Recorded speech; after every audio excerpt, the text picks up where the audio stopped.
All right, what's up, guys? Welcome to another 21, 35, 40 minutes of land investing and business value. You're gonna learn a lot in this video. Now, probably what I would recommend is just to watch this like a podcast. Like, put it on in the background, let this thing go. We're gonna cover a lot of ground here today, as we typically do, and I promise you will leave better because of this video. Like, if you are in land or you're running a business, you will glean something from this, and if you don't, I'll give you your money back. I'm just kidding. This video is 100% free. Speaking of free, we actually have something cool that we just released. If you go down to the description of this video, we just created this whole entire library of free resources. So we've got some free SOPs in there, our free purchase agreement, a really cool webinar that we did, like a bunch of free resources down in the description. If you're in land, I would recommend going and checking those out. All you gotta do is put in your name and email. We'll shoot that on over to you. So as you guys can see, I'm in wonderful Las Vegas, and the reason I'm here in Las Vegas is because we're running our Leah Mastermind this coming week, or this weekend really. Filming this on Tuesday, event kicks off on Friday for the VIPs, and there's a lot I could say about this. One is you are never, ever going to be ready, and that's just the goddamn truth. I ran my first real big event last year in October. I'd done a couple small ones before, but my first real big event, I wasn't ready. I was absolutely not ready. I thought it was going to be an absolute disaster. Turned out to be an incredible event. And even still this year, I don't feel ready. And I think that's kind of just how you always feel if you're doing interesting things. And I grew up around people that were heavily controlled by their emotions, or just kind of some of the examples that I saw, to where if you weren't ready, that was an indicator that you shouldn't do something. Now, I'm split on my opinion here, because I do believe that life can be easy. I don't believe that life has to be a grind 24/7 and life has to be this miserable slog. At the same time, though, I believe that there are many situations that you'll find yourself in when you're just simply, you don't feel ready, and you've got to push past that, and you got to push past that. It's just that simple.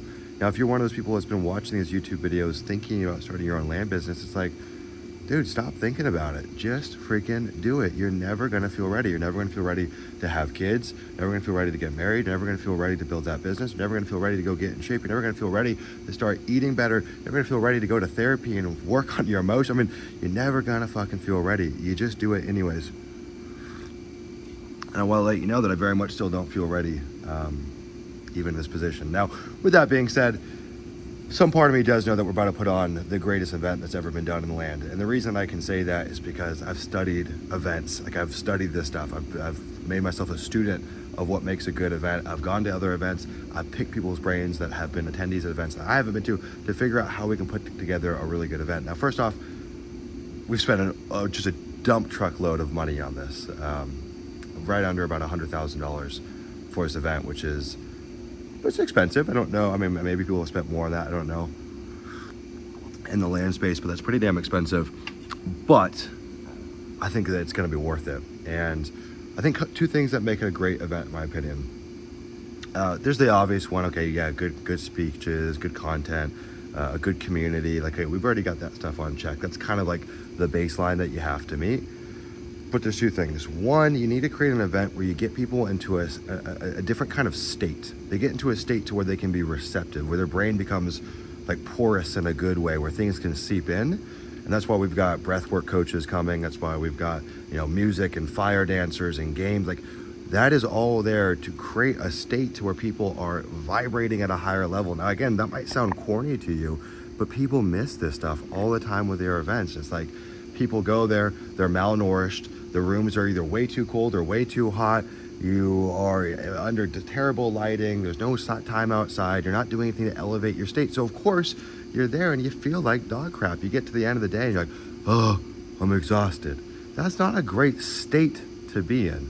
So we engineer an event to where you can be in the most ideal state possible.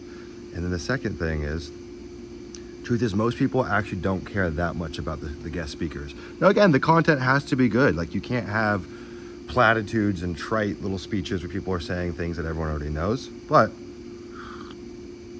the real value in an event is the networking. The real value in the event is who you meet in between the guest speeches. And so trying to engineer more of that. And literally every person I've ever talked to that's been to any event says, I want more of that. And so I think we've done a really good job adding more of that this year, more than I've seen at any event. So some part of me knows it's going to be gangbusters. I don't know when this video is going to be uploaded. If it's before Friday, October 11th, you can still get a ticket if they're available, landinvestor.co/mastermind. If you can't make it, we are going to be releasing the recording. It won't be released on YouTube like we did last year. That was really just to kind of get the word out there. This will be, you can kind of buy the recordings. And the reason that we're doing that is frankly, it's not like it's a great money-making opportunity. Really what I want to do is I want to incentivize folks to get off their butt and get to the event, right? People are like, well, I can just watch the recordings on YouTube. No, you're missing the point. It's not about just watching the content. It's about getting to these events. People change their lives at this event. It'll happen this year. It happened last year. It's happened at other events. It's happened for me at events. In fact, if I track back a lot of my progress, there's been an event somewhere in between that big quantum leap. And sometimes it's because I learned something new, or sometimes it's because my expectations are reset for what I think is possible. Events are so freaking powerful. And there's two commonalities that I've seen between really successful people, okay? And land and outside of land. One, they read, obvious, okay? I mean, reading, that's obvious, everyone knows. Leaders are readers, yada, yada, yada. The second thing is that they go to events. Now, you can definitely get addicted to the event game where you're just going to events for fun and it's all you do constantly. I don't think you should become that kind of person, but events pay huge, huge dividends. So we want to incentivize people to go. So yeah, anyways. All right, cool. What I want to talk about outside of the event stuff, and I got a whole bunch we're going to cover here about marketing, team building, like there's a lot of stuff, so stick with me, okay? If you're watching this, stick with me. And if you like it so far, give it a thumbs up. It means the world. Helps get this out to more people. So I've been working on something that I've kind of loosely talked about here, bits and pieces. I don't know how much I've covered, but I've been working on a new marketing channel in our land business that I kind of feel more comfortable to talk about now. We've been in the testing phase for probably 8 months, somewhere in that range, and things are finally starting to really work pretty well with it. And it's something that no one's doing, and I'm totally cool just to talk about it and share it. So what we've been doing in our land business is cold email. Now there's two reasons that we've been doing this. Well, the obvious one is no one's doing it. Okay, cool, that's obvious. But the two main reasons that we've been doing it is we've got a bunch of data sitting around that's already skip traced. And so if we want to penetrate our list to the deepest degree, which sounds ridiculous, you need to go and attack it from multiple marketing channels. Like you need to be somewhat omnipresent, and we are able to go and take our old data and recycle it and throw it into this cold email machine. And it's really freaking cool what happens. And the second thing is it's a really uncrowded channel. And so you've got great metrics, like open rates are really high, response rates are pretty damn good, conversion to a lead are pretty damn good. And I think you're reaching a slightly different demographic, and these are people that seem to not be as jaded from other marketing channels where it's like, this is the 10th letter I've gotten this month, or this is the 20th text I've gotten this month. Just the conversations that we're having just seem to be a lot more productive. Now there's downsides, right? Like it's really freaking hard to set up, and the technicals of it are shockingly difficult. There's a lot of red tape with email, right? Like these SMTP providers have done a really good job making it really difficult to send mass emails. Part of the reason it's taken us so long to figure this out. The other thing is that the skip tracing quality for emails is pretty low, right? So you might get 30 or 40% of your skips that will actually have an email, and then some percentage of those will actually be accurate. So you do get a lot of responses where it's like, dude, I don't even own a property, or I own a house, but I don't own a piece of land. So there's some issues there, right? But the folks that you do get in contact with that have the right email, that do own land, the conversations are really productive. And I was kind of turned on by this idea. I thought about it for years, but it never really seemed like it was worth doing. And I had a conversation with Mayor about a year ago, and he had started before me, and their KPIs were crazy. Like their conversions were really high from email to lead. They had like a $46,000 average gross profit on the deals that they were closing through emails, so like way higher than any other marketing channel that I'm aware of. So yeah, the KPIs were just killer, right? They were really good. It's really hard to compete with this. You're talking about maybe a 30 to 40% open rate, a 2 to 4% response rate. The conversion does range, but yeah, it's just a really interesting channel.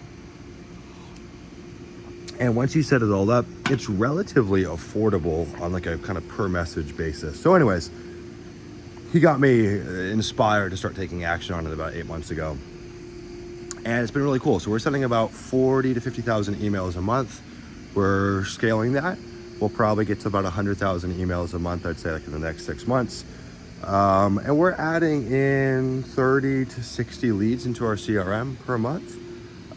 We've only been doing it for 8 months, and we've only been doing it correctly for a handful of additional months. So the conversion on a lot of the stuff that we have in our pipeline like hasn't tipped over. We've got a few deals under contract and a few that we're kind of floating in that in-between zone. But some of these deals are really good, like really big deals. And what we've seen is if you've got this backlog of data, right, whether it's skip traced or not, you can have a lot of data from mailing that isn't skip traced or vice versa. And you're just sitting on it in your CRM. Like cold email would never be your main marketing channel by any means. It just doesn't really make sense in my opinion. But if you've got this war chest of data, I think about it like recycling. Like you might as well go and recycle all of this kind of waste product that you have. And what we're seeing is if you can do, 15 to 20,000 emails a month, maybe a little bit less depending on how efficient your acquisition process is, you could reasonably add about $100,000 or more into your profit, like not gross profit, like literal profit at the end of the year. Just from kind of having that spinning in the background. Now, it could go way beyond that. But I think a lot of folks are sitting on data and it's like, there's kind of an interesting opportunity here. So I'm very bullish on the whole cold email thing. And actually one of the things that we were releasing at the event publicly that we've been working on for a while now is something called landemails.com. And so Mayor and I were kind of working on this separately, and he had launched this thing called Land Emails. I'm like, dude, that's a really brilliant idea. Because again, you've got hundreds of land investors that have hundreds of thousands of records each just sitting there not doing anything with. And it's like, what if you could offer them a service where it's like, hey, we'll go and recycle this for you. We'll go add $100,000 or $200,000 a year to your pipeline, and we'll go do all the work for you. Like we'll just it's a done for you service. We'll provide warm leads into your email inbox. You get them on a call, add them to your CRM, take them across the finish line. We'll handle all of the technical back end. We'll do all of the stuff with the copywriting. We'll do all the initial replies. We'll do all the campaign management. So he was working on that. I'm like, dude, this is so cool. And we got a few friends that were using it, like Rylan and a few others. And so anyways, long story short, we ended up partnering on it. We've been very much in stealth mode, as they say in Silicon Valley. Haven't talked about it at all. Because when I came in, I was like, hey, I like the idea, but there's a huge lift that needed to be done. So we kind of took it from this 1.0 version to the 2.0 version, which we wanted it to coincide with the launch of the event. But frankly, there's just too big of a lift to get it to the place that I want the service to be in. Running an agency or kind of a done-for-you lead service business is different, right? It's very different than anything that I've worked on previously. And so it's a pretty big lift, essentially building it from the ground up and building the team. And everything's humming along. We've got campaigns that we're managing, but we're just very much in stealth mode. So anyway, super excited. If you guys want to learn more, I'll put the link down below, or you can just go to landemails.com. We can show you the full kit and caboodle on it. But so super excited about that. Now, whether you use the service or not doesn't really matter. The cat's out of the bag though, and I think there's a really cool opportunity. And I'll plant my flag on this hill right now. You can timestamp this. I think more and more people over the next few years will start adding this to their repertoire, because it's like texting in 2017 or whatever. It's like there's a huge opportunity when you're early to these channels to just scoop up a boatload of opportunity, like just add a boatload to your pipeline. And I actually think that email might never reach the level of like saturation that some of these other channels have, because I'm not kidding, it's really effing hard. Like it's not as simple as going and opening up a launch control account and sending out some text messages or sending out some emails. These email providers are so smart, and they've been blocking spam or cold emails for so long, and every couple months they continue to release new updates that kill your campaign. So what worked 90 days ago no longer works. There was a huge update released this summer that pretty much crushed everyone that was doing cold email, just smoked them, right? So there's all these crazy changes that are always being released. And if you look at some of the rules, they're wild, right? Like if you're in a Gmail inbox and someone marks your email as spam 3 times it could be 3 individual people, you mark 3 times as spam, you're dead. Like that domain is dead, or that at least that email address is dead. You're not gonna end up in people's personal inbox anymore, which is where you have to end up. If you don't end up there, then it just won't do anything. Like you're just not gonna get anything from it. And so how do you avoid something like that, but also being on this perpetual hamster wheel where you're continuously opening up new domains and new email addresses? Like it's a chore. So anyways, yeah, that's the long story short. I don't think people are gonna ever saturate it like some of these other channels because the barrier to entry is relatively high, right? Now speaking of the event, I want to kind of just tease a little bit, maybe for those that aren't coming, what I'll be talking about this year. Last year, funnily enough, I just did all of kind of like the emceeing. So I was just the MC. I had debated if I wanted to do a presentation, but I didn't know what it was going to be like emceeing and managing the crowd and stuff like that. So I was like, you know what? I'm just going to do that. I'm going to avoid speaking, even though I really enjoy speaking and there's a lot that I could or would want to say. But this year I knew I'm going to do it different. I had a lot of regret last year for not speaking at my own event.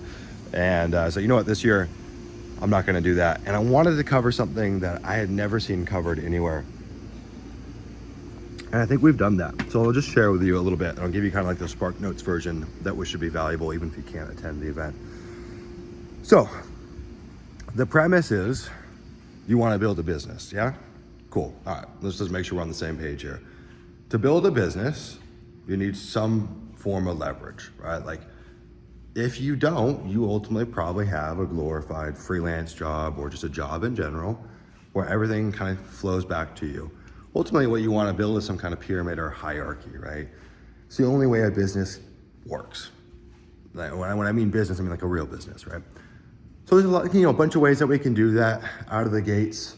The 2 obvious ones are going to be delegation, automation. There's a lot of ways to create leverage, honestly. Like if you look at someone like Naval Ravikant, he talks about building leverage through media or capital. I mean, there's a lot of ways to create leverage, but in this sense, we're really focusing on 2 things, right? Now in the land business, automation doesn't really come into play a whole lot. Like good luck automating every element of your land business. It's just not possible. Now with like things like Land Insights, like it's helped to automate some of the marketing side of things, but there's still so much that's manual that requires discretion and nuance that I think you'd be shooting yourself in the foot if you try to overly automate your land business. So cool, that leads us to one conclusion. All right, the conclusion is you got to have people in your business. And what's funny is everyone's always like, well, land is just a sales and marketing business. It's like, let's take that one level deeper. What is the land business? Well, the land business is the people's business. It all flows back to people. And my whole premise for the speech is that every freaking person wants to talk about the external side of being in a people's business, which is how do you find seller leads? How do you find buyer leads? How do you talk to realtors?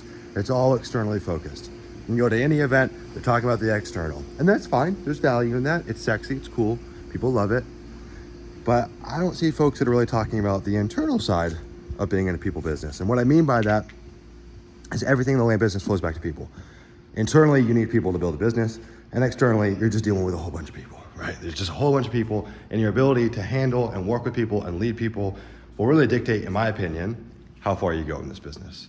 Now, there are people out there that do this with almost no team, and they've done that by eliminating a lot of the nonsense.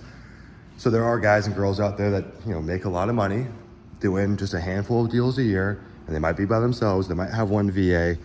But I would even argue that even if you're making a lot of money, that is not the signal that you have a business, right? Some people get that confused. They say, well, old Bob Joey Joe makes $1 million a year and he has no team, so he must have a business. Not really, because if Bob Joey Joe goes on vacation, Bob Joey Joe ain't making no money. Like his business will not continue to hum. And one of the greatest kind of frameworks that I've heard is a bit of a test for this is if you were to leave for 90 days, would your business grow by the time that you came back? That's kind of like a good litmus test for if you have a business or not.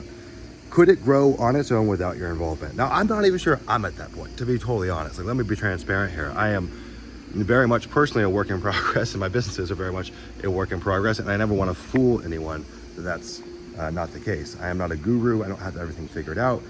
So I don't even know if I'm at that level. I think that's something that you're always shooting for. Anyways, but I think I have built something that can hum on its own for the vast majority of every situation. So anyways, it has little to do with the money that you make. Okay, cool. So what we're focusing on this year is the internal side of building a land business, which means how do you build a team and how do you become a leader?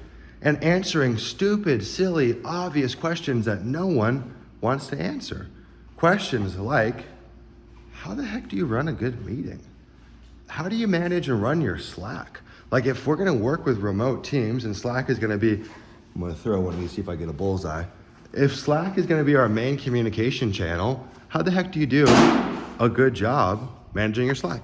And hey, how do I get, really clean updates on what my team is working on every day so I can avoid the issue of only finding out about problems when they catch up to our results.